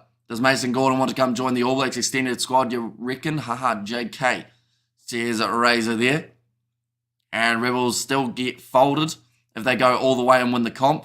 Yep, it's a sad reality that no matter what happens for the Rebels this year, they've already got their best ever finish, but it does not matter because they are still going to lose their spot in Super Rugby. So, you know, as players, that's got to be hard to stay motivated when you know that your season's pretty much going to come to an end and you're going to have to find another club. Now 29 minutes left. Going to be thrown in there nicely to Rotui Solia. Running off the back is Tavera Ikanaveri. I should mention Lucas Ripley was the replacement for Carter Gordon in the initial 23. So he has now made his way onto the field for Filippo Dangunu. Now Ikanaveri going across here. Now to the left-hand side for the Fijian Draw. Another chance to attack Lamani. Gets it to Tavera Ikanaveri. He's 2 meters out of the moment. Lamani again will go short side. He's gone himself. And he scored the try there for the Drua, who now sit 38 points to 19 up. And thriving counter-attacking a rugby side, says Razor Robinson. A great work from the FIJIAN Drua to get themselves 3 tries back to back at the start of the second half. Draw on fire, says Novmum. They certainly are, and they are now flying away with this contest at the moment. We talked about the odds heading into half-time, and at the moment the Rebels are now considered $31 underdogs, ladies and gentlemen, in this contest, compared to when they were considered as $1.90 underdogs. Not too long ago, Crusaders gone for the season, says Stuart Moore. It does look that way unless the Rebels can somehow turn this around in quick succession. It's not impossible because they have still got time left on the clock. Still another 27 minutes left. Oi, oi, oi, the Drua got one hell of a ramp up at halftime, obviously, says a Razor. Now, Novmum said about the Drua being on fire, and of course, that is the complete opposite of what we saw in their game up against the Rebels last time. The Rebels are yet to score themselves a point, whereas in the second half of the last time these two sides played, it was the Drua who were left pointless at that stage. But the Fijian Drua, great start to the second half, and they have managed to get the ball again there with Vuffy inside of their 22. Lamani has been told to use it. Another run forward, a little bit of a low pass there. It's well cleaned up by Caleb Muntz, who does get the clear and kick downfield. Dobbins has made his way onto the field for Jordan Ulesi. That is somewhere that the Rebels have really lacked throughout this game as a line-out throw. And now with the change of Dobbins, perhaps that will help them just that a little bit. Come on, the Rebels head into the game. It's not over yet, says the Beta. Yeah, although it's very close. I would say one more try for the Drua and this game is over. And the Drua would actually finish in 7th rather than 8th. I mean that the Rebels... Oh, that's a flattening tackle. Rob Leota's only recently made his way back out onto the field, but he slipped over there. 3 tries in 13 minutes. This is entertaining rugby. None of this Crusaders 3 more tries nonsense. There's a Razor, but yeah, this is not good for Leota. He only just came back out onto the field after passing his HIA, and sadly he has taken a big shot to the head again. It's over, says Drink on the Moon, and hallelujah. The Draw, let's go, says Mr. Billy. It's like Tui Lima is getting ready to make his way onto the field. Who's winning at the moment? The Drua, 40 points to 19. What on earth happened to the Rebels? There's DJ Shaq. Well, yeah, just happened, didn't it? They haven't really shown up for the second half, I think is the best way of describing it. Right, they're checking for potential foul play against Frank Lamani. Now, I believe Rob Leota slips here. Oh, no. That's bad from Lamani. He already has a yellow card. I think this is going to be a red here. Now, the benefit is he was falling down. So I think that may only remain at a yellow card here. Rebels are just rubbish at the moment, says Charisse. I mean, it could be worse. They could be the Waratahs. But, yeah, shoulder to head of Leota. He might be sent. I think he is going to be taken off the field here, Lamani. And the thing is, even if it's not considered as a red card, it's still his second yellow. So that would be a red. He's dropping, says Paul Williams.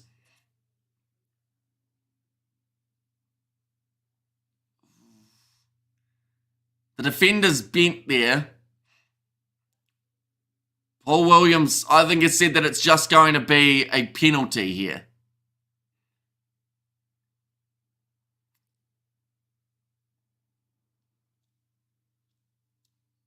Right, I don't think it's going to be a penalty.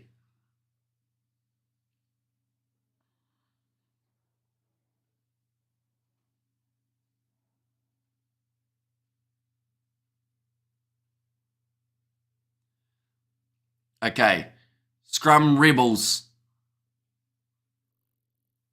I think Tavere Kadaveri saying that someone has to get off the field. But yeah, it is going to be very lucky for Frank Lamani there as he was facing towards the ground. He didn't see him coming. What else could he do, says Razor Robinson? The only way he stays on the field is if it's penalty only. Well, it's actually no penalty. They've said no foul play in that situation. And our Crusaders won the last 7 comps. About time they gave another team a shot, says Shannon there. And yeah, the fact that they're not even going to be there to defend their own trophy is pretty sad, isn't it? Sorry, that sounded quite harsh. It wasn't meant to, but at the same time, it did sound like it was a bit of a dig at them. 55 minutes through here. I thought the Rebels could really go 2 ways after the news got dropped yesterday. They fired up and played the house down. All of the psychological damage is too much. Now going back across in behind Mason Gordon. Flat ball into the midfield. There just seems to be a lack of, I guess, territory gain at the moment for the Rebels. Lack of momentum moving forward. If you're McBurn, you have to get Lamani off the field. He's playing with fire. You can't be down to 14 in such a crucial game. No, nice run from Talakai. Gets it away to Gibbon. It's going to be play on. Looking for the risky offload. I think it's hit the player in the back, so it is going to be play on once again. Satyrs suck. Says in a light. 22 metres out. Talakai. Across to the right-hand side. Darby Lancaster.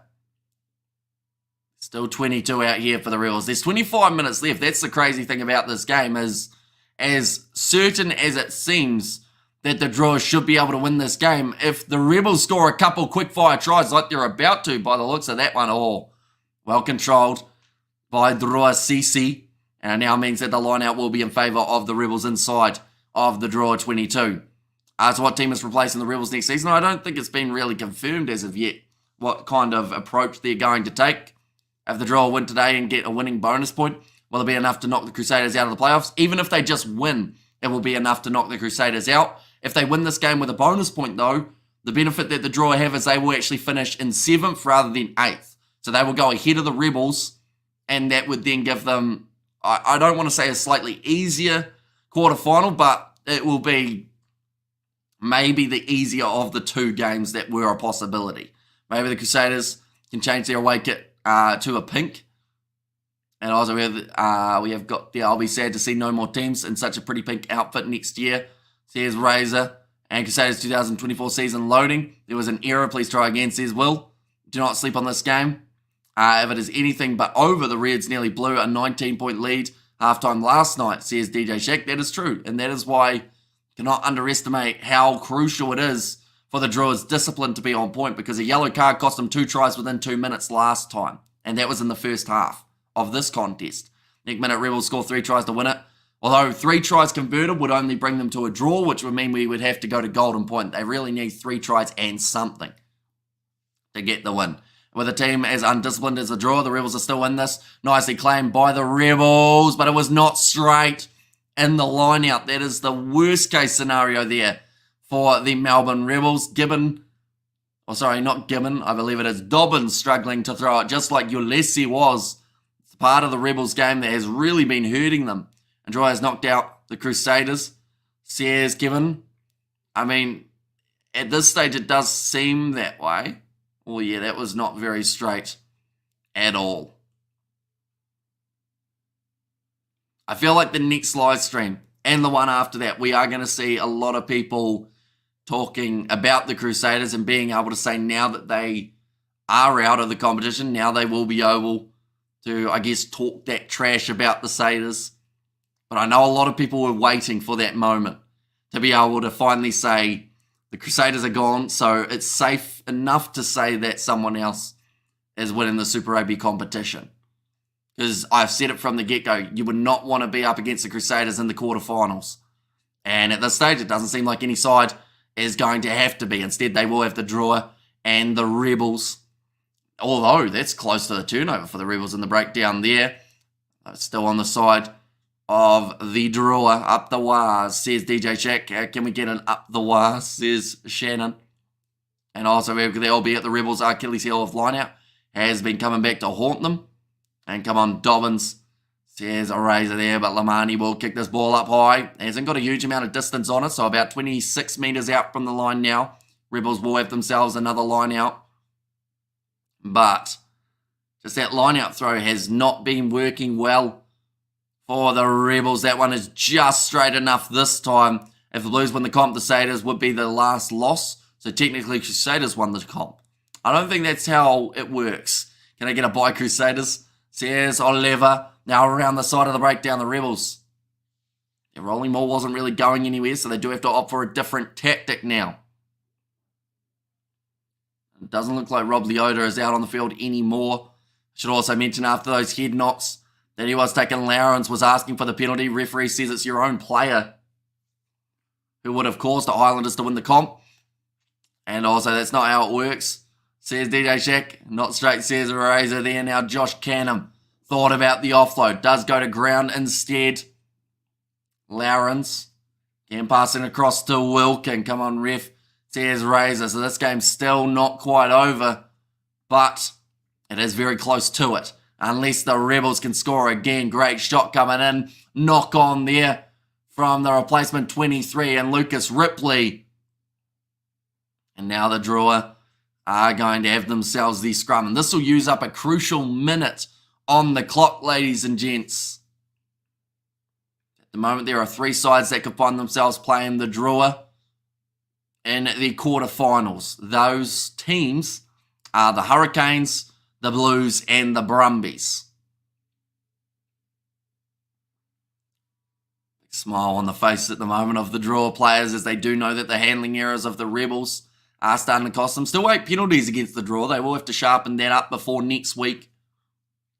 I'm almost talking confidently that they should be there next week now. I feel like with 20 minutes remaining, don't get me wrong, if something drastic happens, it can. This game is still in balance. Don't let that 40-19 scoreline fool you. I'm not calling this game over. This game has 80 minutes. Well, until this game has hit 80 minutes, says DJ Shack. And interestingly enough, it's pretty much a mimicked game of what happened the last time these two sides played, except it is in favour of the Drua. This time, Lamani going to the short side, breaks through, sold the dummy, and then just runs into touch, runs out of space. Right. Does Lawrence want to take it quickly? He does not know. Decides against it in the end, but fantastic run on the short side from Frank Lamani, making an extra, maybe, I'd say 40 or 50 metres there. And it's over Drua too good at home. Says the Waz. And yeah, the sad reality, I hope that I'm incorrect here, but the sad reality is the Drua have not won an away game as of yet throughout the season. So if there's ever a time to get it right, of course, it would be next week in the quarterfinals. But there's also that chance, sadly, that their season may come to an end because of the fact that they are away from home. At this stage, I know that Mick Byrne had mentioned it many times. They wanted at least one away win. That was their goal throughout the season, and they have not been able to do that as of yet. Imagine if Fraser was coach of the All Blacks last year, would have won the World Cup. I wouldn't guarantee it. I feel like there are a lot of factors that play into a World Cup. Who knows? Maybe New Zealand would have got knocked out even earlier. I know that people aren't a fan of Ian Foster, but the All Blacks still need some form of credit. They made it through to a final that they were very much in, and when a lot of people thought they were getting knocked out in the quarters, beautiful ball on the inside to Andrew Callaway. He's been pushed into touch. Great defense from Drua Sisi. He didn't try and tackle him. Instead, he just pushed him out. Andrew Callaway, he has been outsmarted there. He's pretty much said, "Are you kidding me?" while getting back up to his feet. But Drua Sisi, he knew he wasn't going to be able to stop him with a tackle. So he just pushes him double-handed in the back. And it is enough to push Callaway out of the field of play. We're going to see the replay here. I believe he should have cut inwards there, Callaway. But yeah, Drua Sisi, just the two-handed push. You don't see it too often from players, but really good thinking from Drua Sisi. And now big run forward from the youngster, Murray. I missed most of it. Pleased to see the Drua are ahead, says Moa Hunters. Look, a lot of Crusaders fans are saying they could win the comp from 8th. And yeah, no.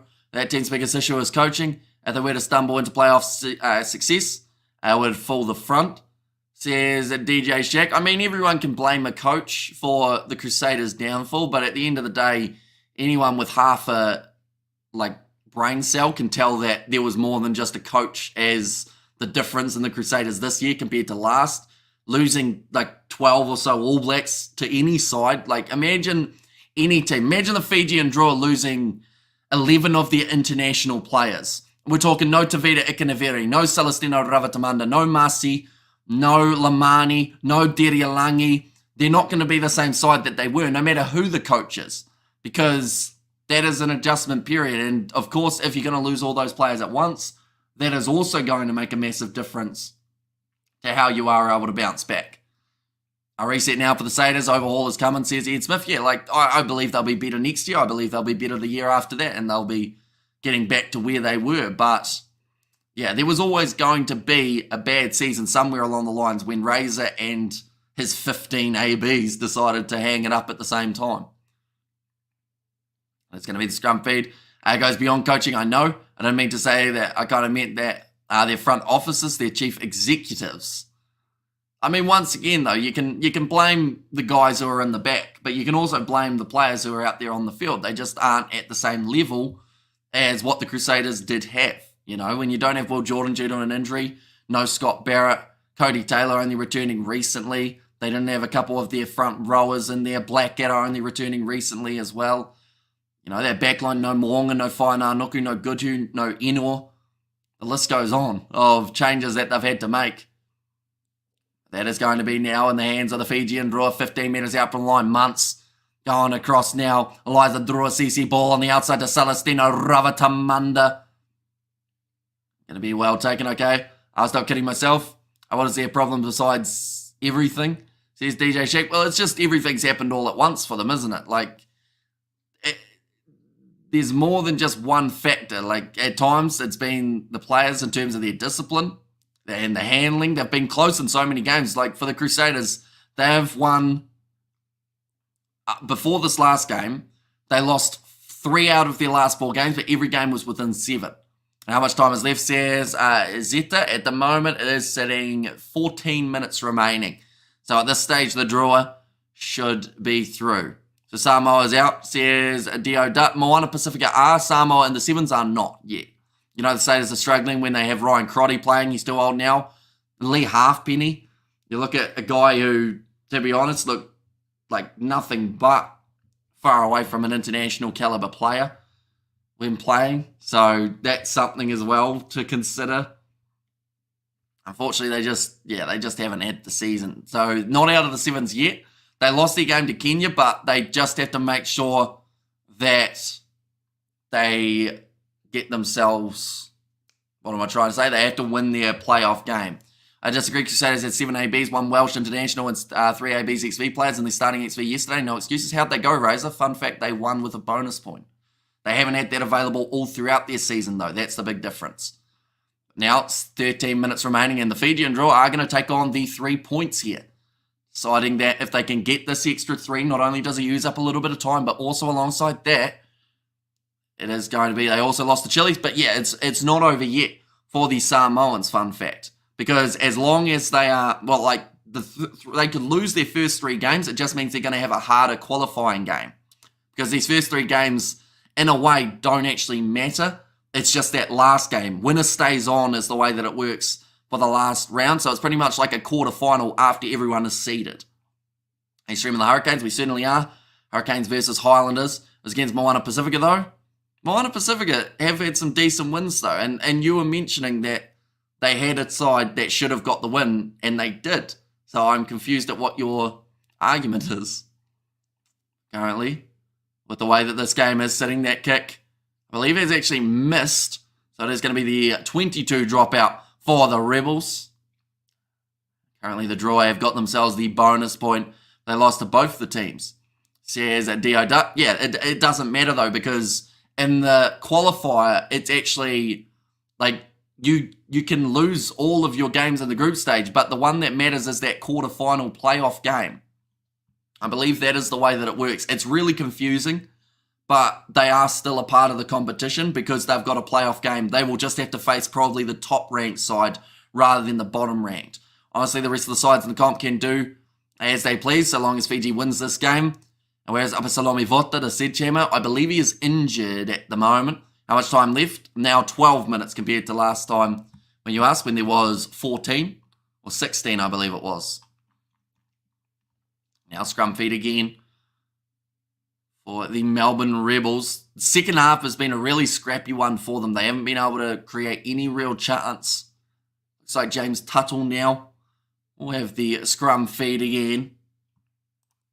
This is looking like it's going to be almost the end of the season for the Crusaders. Can you surprise my cousin by saying Bulla Waisaki? Says Kelly there, so shout out to you, Waisaki. Hope you are doing well. Cousin's not Waisaki Naholo by any chance, is he, Sir Kelly? As your team New Zealand in the sevens? They lost their first game up against the Fijians. How much time left now, says Razor? We got 11 minutes left on the clock now. A little bit of a four pass from Tuttle. Zariel Togiotama taken, in fact, Ekanaviri taken off. As Zariel Togiotama put onto the field now for the Fijian draw. The next game that we are covering, it is kicking off in around 45 minutes time. Ladies and gents, that is going to be the game between the Highlanders and the Hurricanes. Razor, it's over, bro. There's Amana Black and Rebels seem to not have a game plan second half. Yeah, a little bit similar to what we saw the last time these two sides played, but it was the Fijian Drua who did not know how to get back into the contest in the second half. That is a rough pass from Lamani. It's going to lead to a knock-on, yeah. I think the Rebels are trying to keep that ball alive, but they just aren't able to, so the scrum will once again be set. You're a nice commentator. Says Dio, thank you very much. Well, didn't expect this. Says Mitchie there. And Rebels seem to not have a game plan. And watch Brandon Uosi carve up. He's a fantastic player. I feel like he's definitely a bolter for the ABs this year. Like him and Peter Lakai, I feel like both need at least a travelling spot with the squad, you know, because they are both future ABs, I believe. I legitimately feel bad for the Rebels. How do you even get yourself up to play when you know your team is about to cease to exist? And I mentioned about it earlier on, though. It's almost like a trial, isn't it? For these players, you know, it's all well and good for Taniela Tupou, for Andrew Callaway. Those guys have already got contracts with other teams starting next year. But for these other guys, this is about putting in a big performance. Like, I think Angelo Smith, if this was the first game that some of the overseas sides have seen of him, you'd be like, okay, he might be worth signing for the next season. I can actually see him doing quite well in France. Angelo Smith. You know, Ryan Lawrence, I think that he would quite suit Japanese top league kind of style. And it's all about trying to find where you're going to end up next. Because for a lot of these guys, they will lose their jobs pretty much for a while. And Brian should have moved to 7, I reckon. Doesn't have the size for international 6 or 8. But he's too good to leave out. Although Artie proves me differently. Says Razor, and does TJ Perenata get a spot in the ABs? I believe he does with the injury of Roygaard. I believe that opens up the door for an experienced player to make his way in alongside Ratama and Fakatava. Just to give them a bit of hindsight of how to improve and how to get better. Nice season, bruv. Time to hit the showers for the sea, says Amana Black. Only 8 minutes left. This scrum has taken 2 minutes, ladies and gentlemen. How many Kiwis are in the Rebels?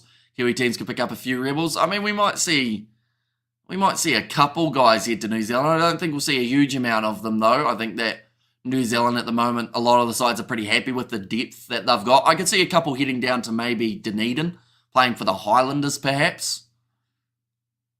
But, yeah, I don't think there'll be too many heading onto New Zealand shores compared to overseas. No, are Finley in the ABs for you, Hamish? Nah.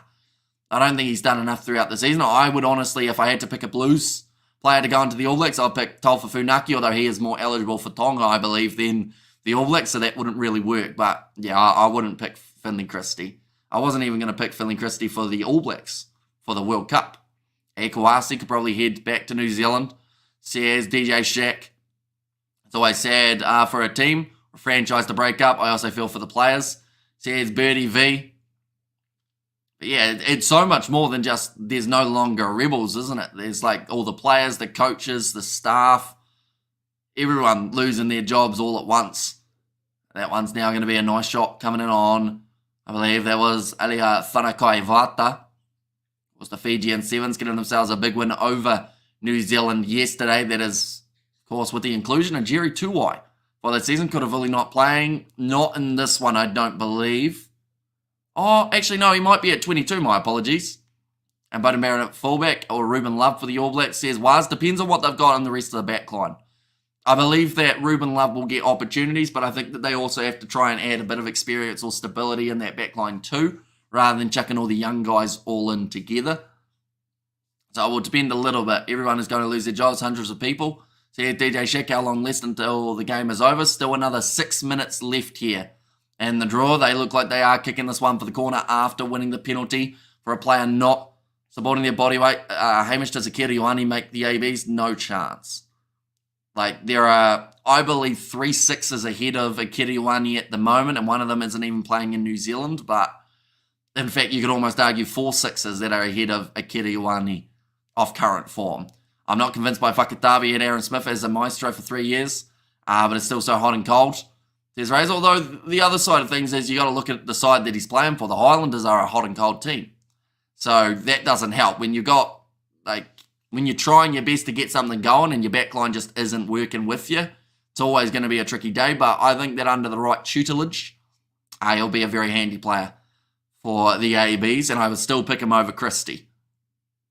Kimi Valentini gets the offload away to Lamani. Muntz with the pass out wide to Celestino Ravatamanda. He wanted to go himself. Gets the offload up now to the other winger, Nalanga. They want one more here, the Fijian Drua. They want to seal the deal. Nothing of note is happening when you can talk AB selection and not miss a moment of the actions, says DJ Shack. Although we've been reading a lot of chat for this game compared to what we normally would, but that is because there is a 21-point difference between these two sides. But now Lamani going off to the right-hand side. Nasila Silla. They're a little bit closer. Melbourne played horribly in the second half. They effed up my tips. Hate them all. Says Empty Music. Well, if it makes you feel better, they're no longer going to be a club next year. Kira can go play Māori All Blacks. How many games do the ABs play in Fiji or up against Fiji? Just the one game. So Minor Pacifica dropped out, I reckon. And also, Lowell says, Debater, do we bring back Richie Moonga? I think they're going to. Oh, I think he's got a little bit of cramp there. Man who has kicked that one into touch. Mason Gordon asking for one of his teammates to give him a bit of a stretch out, and no one was doing it for a start. I don't get why the draw only came out winning when they play home ground. When they overseas, they lose. There are many factors. I think that they aren't so much a travelling side. Fijian Draw, that's a bit of a dive there for one of the Rebels players, but also the fact that at home they've got the crowd. And I know that a lot of sides, as much as you can say the crowd don't play a factor, they do. When you hear so many people screaming for you, it makes you play your best rugby at times, and the Draw are one of those sides that when they are away from home, they just don't seem to be able to quite convert it into the points. Hate Rebels, says Empty Music. Yeah, they're not playing next year, so you'll stop losing your money in that case. Only way to bring back Richie is with a third party, as he is on a massive contract, says Ed Smith. Who's got the ball and where? Says Byron. At the moment, the Rebels are in possession about 15 metres out from their own line, and they are now slinging this ball away to the left-hand side where they have got Mason Gordon trying to step his way through, tackled by Lamani, gets the offload away, going to be charged down by the Fijian Drua, goes off to Ilya. Whanakai Vata, open space here for Vothi, and he goes through and scores the match winner per se. Can the Draw score again? Yes, they just did. And this is the last game for the Rebels. They are being discontinued. It's the second last because they have still got a quarter final. It could even be their third or fourth last if they make it all the way through. But they are inside of the top 8, so they get to go through. 2 gold for the Draw when they're away. Says Moa Hunters. I don't even think they have the answers to that question, says DJ Shack. The charge down kick from Lucas Ripley and then picked up by Ilya Tanakaivata. Quickly passed across by Lamani. Got the ball straight to Vothi. And he scores the try. Nice, says King. And what a try. That is the game, says Novmum. Geez, Wayne Rebels have had a shocker. Or are having a shocker, says Razor Robinson. Hang on. They're going back to check this. What has happened here? We're going to see whether or not it is possibly disallowed. Any Crusaders fans left? Not too many, I don't think. Are they all gone? For this one, anyway. But yeah, my mum's smiling, ladies and gentlemen. She is, of course, a Highlanders fan, so she knows what it's like to get knocked out in regular season games of rugby. They are now... Oh, hang on. You're going to be checking this one. Crusaders, not going to be in the top 8 this time. Hamish, what teams would you get rid of? I wouldn't get rid of anyone. I mean, if you were going to ditch someone, you'd probably go the Waratahs at the moment based off form, but they'll be back once they stop getting injured. Oh, well, Drua still win. Hamish, we have got their mum says no mum, although from Robert, she's already left. She only came in to smile about the fact that the Crusaders are knocked out, and then she left the room. Vanaka to both teams. I really hope that this try's not knocked out for Vofi because it was a fantastic finish from the big man. Kalani has said Vanaka Drua. And also Drua says Rajanet. And there as well. The potential knock-on that they want to check. Now, because it is within 3 phases, yeah, that is the knock-on from Asefa Masi. That's going to be no try now. And up the Canes, but I wish the Islanders was a better team. I like when Ben Smith and Holo Hero says was. Now, I should mention, ladies and gentlemen, that still means that if the Rebels score in this last 2 minutes, fun fact, they would still finish 7th. So the Drua have to make sure they win this game with a bonus point, or else they will lose their spot as the 7th. And determining who is through in terms of 1st and 2nd will heavily factor in terms of who they actually want to play. I feel like the Rebels, they would most want to play maybe the Hurricanes, I guess. I mean, they had a decent game up against the Blues, I believe, for a little bit till they got dominated. Like, they were close in the start of that game. Drua sealed the deal, yes. And up the lander, says Kylie. So, yeah, we've just got the 2 minutes remaining to work out whether or not the Drua will receive the full 5 points or whether they will only get the 4. Either way, though, they will still be within the top 8. Like they've just said, if the Drua keep that bonus point, they will move up to 7. But the Rebels, they want to keep that 7th spot if it's available. I'm passing it across there for Josh Kimini. I think that's the first time we've mentioned him throughout this game. I don't think the Rebels have really used their forwards enough. We've got 1 gifted membership from Robert as well. Thank you very much, mate. Greatly appreciated. And good game, Fiji and Drua, says Joe. And there as well, rush defence. Nice pass on the outside, though, to Darby Lancaster. And no advantage going the way of the Rebels. He wanted to take it quickly. I don't think James Tuttle actually took the tap on the mark. No wonder the Rebels are being kicked out. What a poor performance. Says Charisse. Although, fun fact, they're still inside of the top 8 ahead of the Crusaders, Moana Pacifica, Western Force, and also the Waratahs. So, at the end of the day, we've seen sides lose by a lot more throughout this season. Of course, in the reverse fixture, they were able to get themselves the win by about the same margin, the Rebels. I'm going to be running for the hills because the insufferability of every rugby fan base outside of Christchurch is about to rear its ugly head. There's going to be so much slander. I'll put the roast of Tom Brady to shame. Vanaka Rebels for the good game. Going to be knocked on into touch.